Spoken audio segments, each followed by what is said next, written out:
Masih bersama saya Eufolia, pemirsa kembali kami sampaikan 3 berita utama Kaltim hari ini. Demonstrasi di gedung DPRD Kaltim dibubarkan paksa oleh polisi.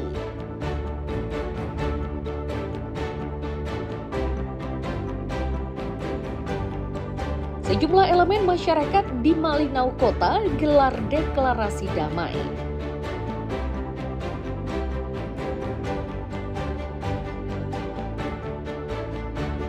Jukir ditemukan tewas dalam kondisi membusuk di kamar indekos di Samarinda.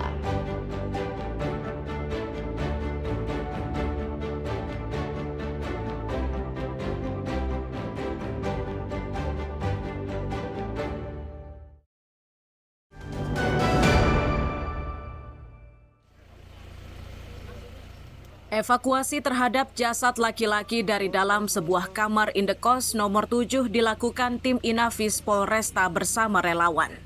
Lokasinya di kawasan Jalan Pangeran Antasari, Samarinda Ulu pada Selasa siang. Oleh petugas, jasad ini dievakuasi ke rumah sakit.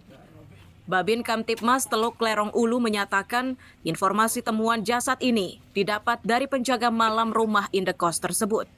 Saat pertama ditemukan, di dekat jasad tersebut ditemukan alat bantu pernapasan atau oksigen.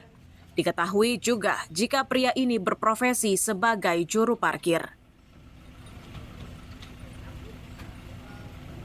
Saat di TKP ternyata informasi dari penjaga atau wakar kos-kosan Anugrah RT 9 ini bahwa sudah terbujur kaku jenazah di dalam kamar nomor 7.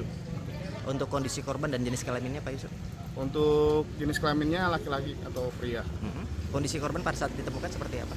Pada saat dilihat di TKP atau dibuka di dalam kos-kosannya ditemukan alat oksigen, alat bantu pernapasan, sama sudah dalam keadaan terbujur kaku.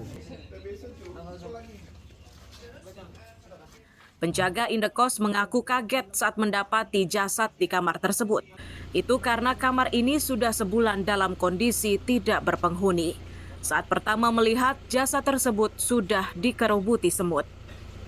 Itu kan kamar itu kosong Pak, sudah 1 bulan. Nah jadi saya itu mau melihat pintunya nggak terkunci, terus saya bukalah pintunya itu. Ternyata kulihatnya sudah kaku, banyak semut dia menggigit di di mulut-mulutnya itu. Jadi saya melihat mencurigakan kayak yang meninggal, saya langsung telepon ke Pak RT.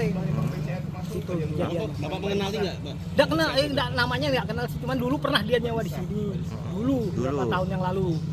Nah di sini temannya dulu ada temannya di sini, jadi dia bukan orang sini.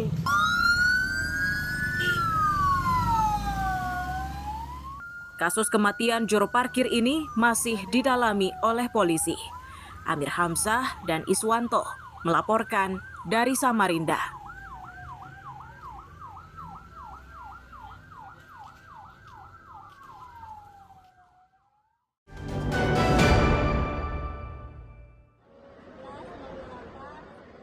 Satuan Pelayanan Pemenuhan Gizi atau SPPG di Kalimantan Timur akan terus digenjot keberadaannya.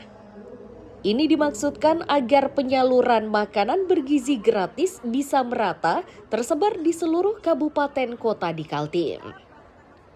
Agar penyalurannya bisa lebih merata termasuk ke daerah terpencil, Pemprov Kaltim membutuhkan setidaknya 367 satuan pelayanan pemenuhan gizi atau SPPG. Untuk jumlah ini, maka setiap kabupaten dan kota harus memiliki 3 SPPG. Ini harus dilakukan dengan cepat, termasuk dengan menggandeng kemitraan bersama swasta.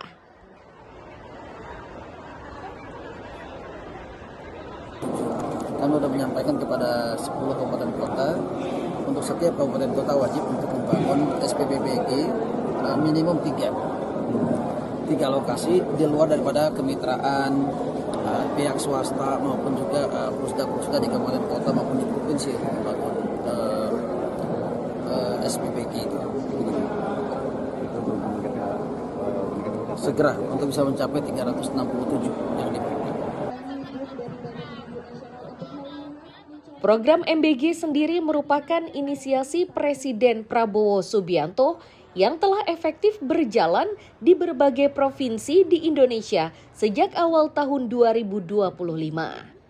Tim Liputan dan Amir Hamzah melaporkan dari Samarinda.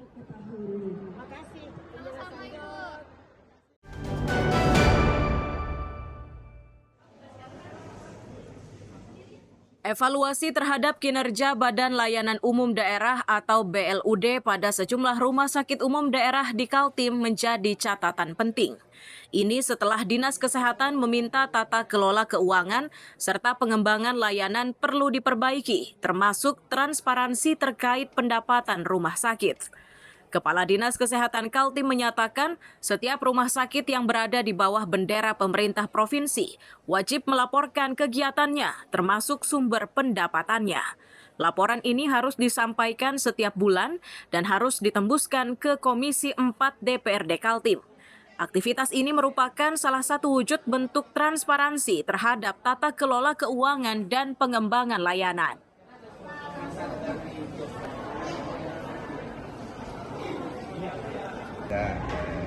Kinerja BLUD ya, ini didalami ya. Jadi tadi juga alhamdulillah teman-teman dari rumah sakit yang melakukan pola BLUD sudah menyampaikan ya tata kelola keuangan dari BLUD dan ada beberapa masukan rekomendasi dari Komisi 4 dan Ketua DPR ya. Pertama harus ada laporannya. Dan ini sudah direkomendasi, salah satunya laporan pendapatan. Komisi 4 harus diberikan tembusan untuk laporan pendapatan setiap bulan. Dari berbagai upaya yang dilakukan, proyeksi pendapatan pada Rumah Sakit Umum Daerah Abdul Wahab Syahrani sebesar Rp545 miliar per tahun.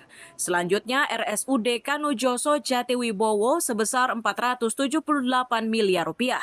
Target tersebut berdasarkan kapasitas dan klasifikasi rumah sakit rujukan utama di Kaltim. Tim Liputan dan Amir Hamzah melaporkan dari Samarinda.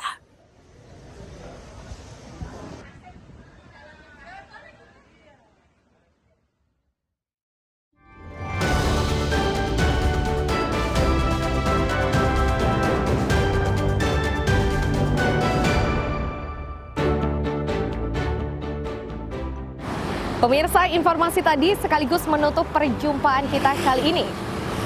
Akhirnya Selvolia beserta tim redaksi yang bertugas mengucapkan selamat pagi, selamat beraktivitas. Sampai jumpa.